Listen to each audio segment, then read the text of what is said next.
progressives, computer glasses, reading glasses, they all need to go. So I have had a theory for years that it's all a scam. You know, you may have some seeming vision problems, and start off with glasses, and then every year you get worse and worse and worse because, in my opinion, I am not a doctor. They weaken your eyes so that you can see less and less. Now, in my case, I had my vision damaged by anesthesia in my September 2012 surgery. It is a known side effect they don't tell you about. So it did damage my vision. But we are unlimited spirit. Don't let this and what doctors tell you limit you. Once again, I am not a doctor. So I'm going to ditch these and train myself to see more clairvoyantly than with my physical eyes. Because what started all this is David Icke. There's a fabulous new interview with David Icke. It's over 2.5 hours long. I'm only part way into it, but I'm so excited because it's fabulous that I had to do this video. But there's another reason why I'm doing this video. So it's interesting because in the chat that he's doing right now with Clayton, Clayton actually I think is the one who brought it up about vision and how they don't want us to see this. They don't want us to see the truth. Everything is multidimensional. It is a fact that human eyes, physical eyes, only, see certain spectrum and all that. But there is much more than what our physical eyes can see. They start talking about all this. It's fascinating. And like Clayton is like, he's trying to ditch his glasses right now and stop relying on them. So I need to start doing that. I think it's time for we as a race, species, whatever you want to call us, to start looking beyond what seemingly is reality. They start talking about all of this just being why am I forgetting the term? Well, an illusion. There's another, I'm blanking, but another term for it. A good example I can give you, and I think David goes into this a little bit, is many years ago, I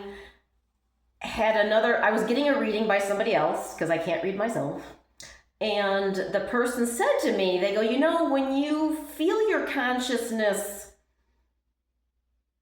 pulled out of your forehead, your other dimensional and extraterrestrial friends are communicating with you. And I went, wow, because I've been having that happen, but I didn't understand what it was. For some reason, a lot of times it happens when I'm driving, which isn't great, but it has happened at other times where I feel this like a pulling sensation from my third eye. And I kind of zone out briefly. So this person who was reading me said that when you feel that, you are being communicated with, and it's going into your subconscious and you're not aware of it, but there's major stuff going on. So anyway, I was living in Los Angeles. I was driving to work at, actually Sony Pictures. Yeah, I worked at Sony then. So I lived in Larchmont Village. I was on Beverly Boulevard. I'm heading on my way to Culver City to go to Sony. And it happened. But this time, I was aware of it. So I was feeling it happen, and I just start yelling. I go, I know you're there. I know you're there. I know what you're doing. Let me see you. and blip, it was like a quick, and I saw it. There was a ship up there. So at least, they confirmed it for me. And also, which David does mention, when I lived between Hollywood, West Hollywood. I was working in Century City. I remember getting to work one day at a bank that I was working at, City National, that I had no idea how I got to work. I was at my desk and it was a blank. And it was concerning, honestly. I kind of know that when you do a certain drive every day, it can be kind of hypnagogic a little bit. But this was beyond. And it was concerning that I go, I have no idea how I got to work. But I got here safely somehow. They talk about that a little bit. But there's numerous things going on this morning. This morning's really active. I wasn't even going to do any videos anymore because I'm just kind of burned out. But early into David's video, I started picking up Ozzy Osbourne. And I'm like, really? Ozzy? I'll go back to Ozzy in a second because there's a message for his family. I don't know why Ozzy came in during that, but he did. Oh, I'm losing my train of thought. I'm sorry. David. Oh, so I'm watching David and I see a spider web. And then I'm trying to tune into, why am I seeing a spider web? Specifically, a spider web. David mentions spider webs. He starts talking about it a little while later. And I'm like, whoa. And now there's like chemtrails going on as I say this. But it's fascinating. Anyway, listen to that. I need to go back to Ozzy before this video gets to be too long. So,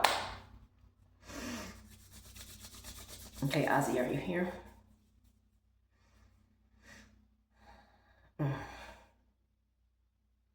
Okay, this is just a quick message to his family. He's doing this. There's a lot of family.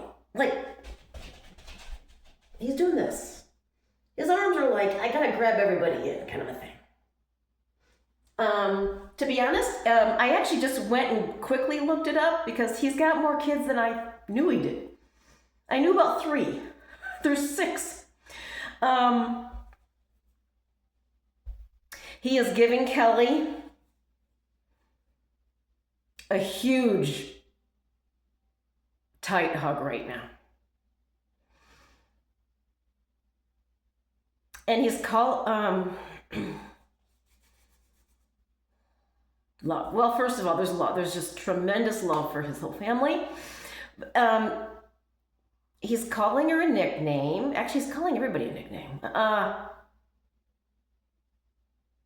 Honey Bunny?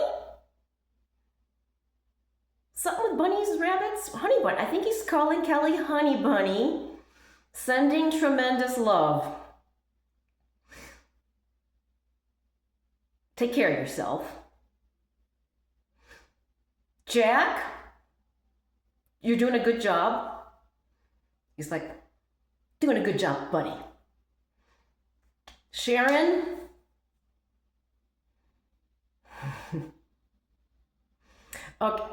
Okay, he's using a term that's one of my favorite terms lately, but he's picking it because it is one of my favorite. Curmudgeon. But he's calling you curmudgeon extremely lovingly and as a compliment. What he is saying is keep speaking your truth. Do not ever let anybody edit you. He says, you've got this. Be the ball buster that you are. That's it.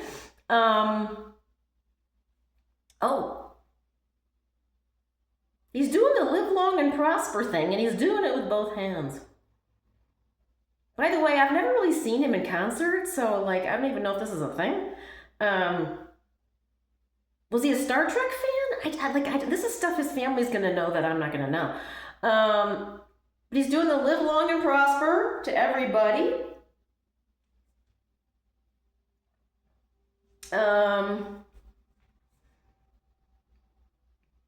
Yeah, he wants to send love to all of his kids, all of his relatives. He's looking out for all of you. He wants you to take care of yourselves. Once again, he's doing this to Jack.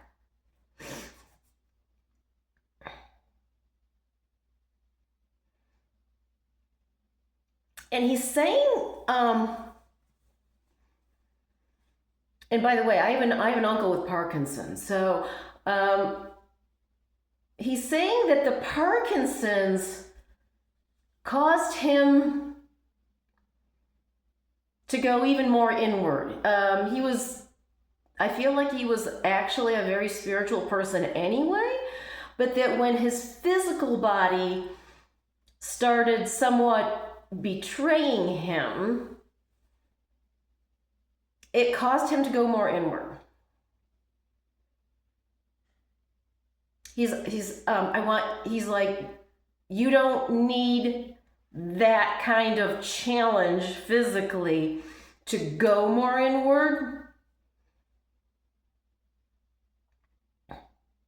He's like, this is not who you are. Wow, he's like,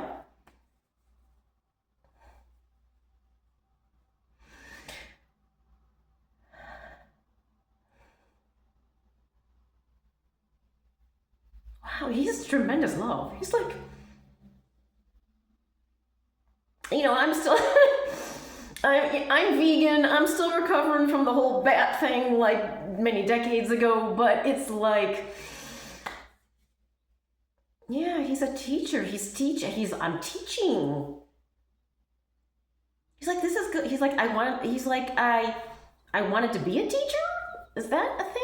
I really don't know a lot of his life history, honestly. Anyway, I don't want this video. This is already over 12 minutes. So anyway, I hope his family sees this. He loves you. He's taking care of you. He's doing this. He's kind of being funny. He's like this. He's like, take care of yourselves, He's like, I'll see you when I see you. Don't rush it. He's like, don't worry. I'll be here. I can wait. But I need to go back to David Icke because it's really good. I will link all of this in my blog. And everybody take care and live long and prosper and ditch your glasses. Well, we're going to try because my reading vision is awful right now. But it's kind of like, what do they not want you to see? And your third eye does not have limitation. Just saying. Anyway. That's it. Bye. Have a good weekend. Bye. Where's the stop?